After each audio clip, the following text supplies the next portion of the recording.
A choice you make right now, at your desk, in your chair, doesn't just ripple into tomorrow.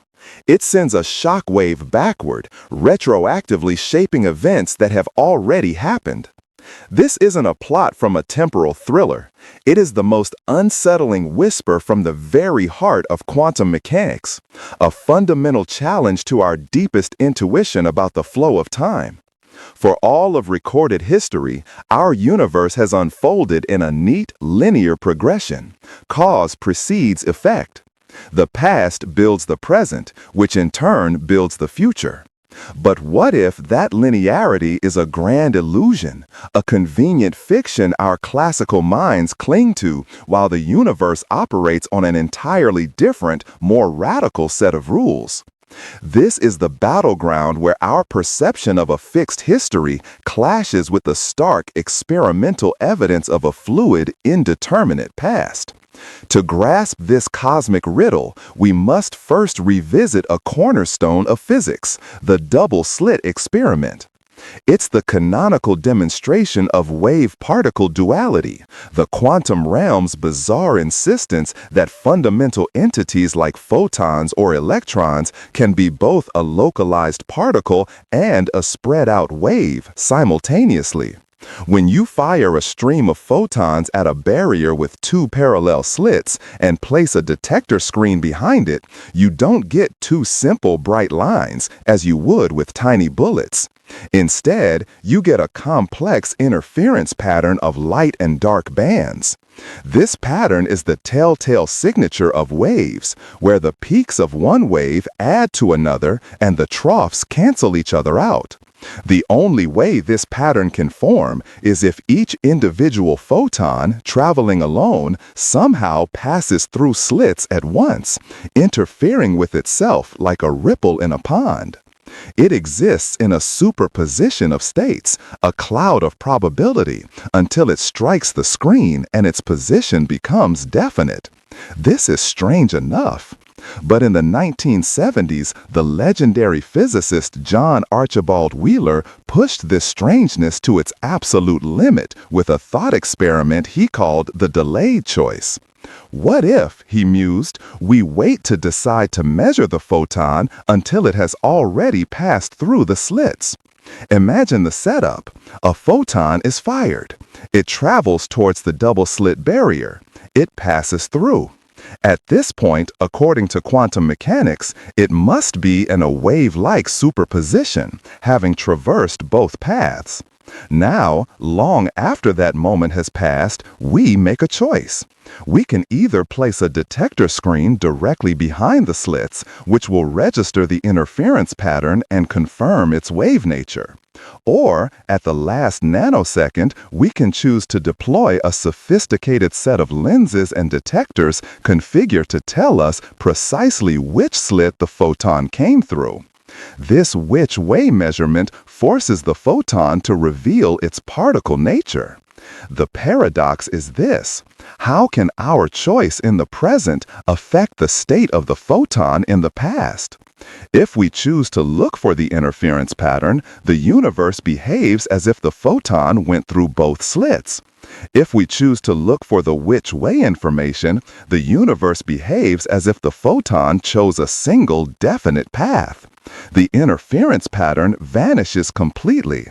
It's as if a message traveled backward in time from our measurement apparatus to the photon, instructing it on how to behave at the slits. Wheeler himself described it as if we have a role in bringing about that which has already happened. For decades, this was a mind-bending but theoretical puzzle. Then, technology caught up. In a landmark 2000 experiment published in Meme, a team led by Yoon-Ho Kim realized Wheeler's vision with stunning precision. They used a technique called spontaneous parametric down conversion, where a crystal splits a single high-energy photon into two lower-energy entangled twins. These photons are inextricably linked. A measurement on one instantly influences the state of the other, no matter the distance. One photon, the signal photon, was sent towards a double-slit apparatus. Its entangled twin, the idler photon, was sent down a much longer path to a separate set of detectors. This delay was crucial.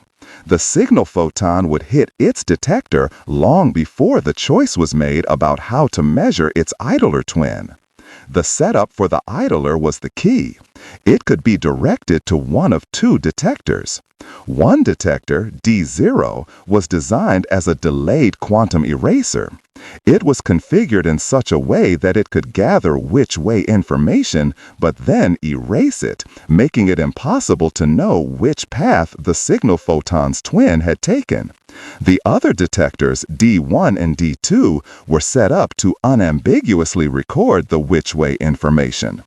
The choice of where to send the idler photon was made by a beam splitter, a quantum coin flip, long after the signal photon had already completed its journey. The results were exactly as Wheeler predicted, and they are profoundly unsettling. When the physicists looked at all the data from the signal photons detector, they saw no interference pattern, just a diffuse blob. But when they filtered that data, looking only at the signal photons whose idler twins happened to land on the eraser detector, D0, the interference pattern magically reappeared. Conversely, when they looked at the signal photons whose twins landed on the which-way detectors, D1 or D2, there was no interference. The act of measuring the idler photon in the present, either erasing or preserving its path information, determined the pattern that its entangled twin had already traced in the past. The tension is palpable. Classical physics, the physics of our everyday world, screams that this is a violation of causality. An effect cannot precede its cause. Yet the quantum realm, confirmed by data from labs around the world, shrugs and performs the impossible feat. This isn't about consciousness or observers changing reality with their minds. It's about the fundamental nature of information and time. The very act of gaining information about an event seems to solidify its history. Does this mean our past isn't a fixed, concrete thing? Is it a ghost, a superposition of possibilities, waiting for a measurement in the future to tell it what it was? Thank you. From that dizzying paradox of a past that waits for instructions from the future, a profound and elegant mechanism emerges. If our future observations can retroactively correlate with past events, how does the universe possibly arbitrate this exchange without shattering causality? The answer might lie not in rewriting history, but in a cosmic negotiation that happens outside of our linear perception of time. One of the most compelling, though debated, explanations is the transactional interpretation of quantum mechanics, or TIQM, proposed by physicist John Cramer in the 1980s. It reframes every quantum event not as a one-way street from past to future, but as a completed handshake across space-time. Cramer drew his inspiration from the Wheeler-Feynman absorber theory of electrodynamics, which described electromagnetic waves not just as retarded waves moving forward in time from an emitter, but also as advanced waves moving backward in time from an absorber. In TIQM, a quantum interaction unfolds in a similar three-step process. First, an emitter, say an atom about to release a photon, sends out an offer wave. This is the standard quantum wave function rippling forward through time, exploring all possible paths, just as we see in the double-slit experiment. Second, a potential absorber, a detector, an electron, your eyeball, receives this offer wave and, in response, sends a confirmation wave backward in time to the emitter. This confirmation wave travels along the same path, but in reverse. Finally, if the handshake is complete, a transaction occurs. The emitter and absorber exchange real energy and momentum, and the photon is said to have traveled from one to the other. The superposition collapses, and a single actualized event is recorded in history. This interpretation beautifully resolves the delayed choice paradox without any spooky action or backward-in-time causation.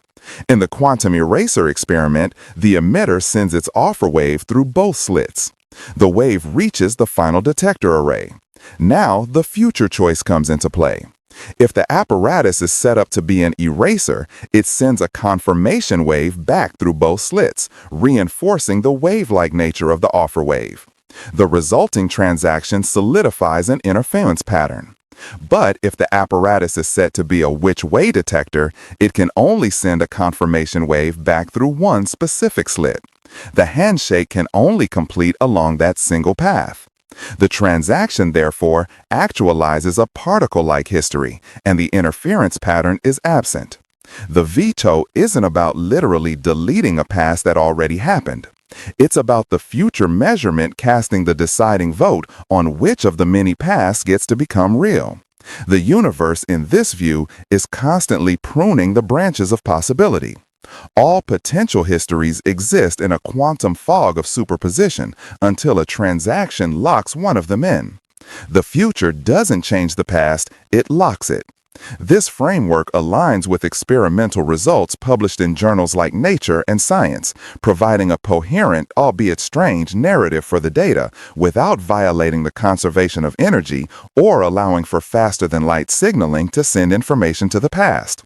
You can't use this to send yesterday's lottery numbers back to yourself because the transaction is only completed once the entire past-future loop is closed. The information becomes definite everywhere at once in a way that respects the timeline. This idea resonates powerfully with the block universe concept, a model of spacetime suggested by Einstein's theory of relativity. In the block universe, all of time, every moment, from the Big Bang to the final heat death of the cosmos, exists simultaneously as a single four-dimensional geometric object.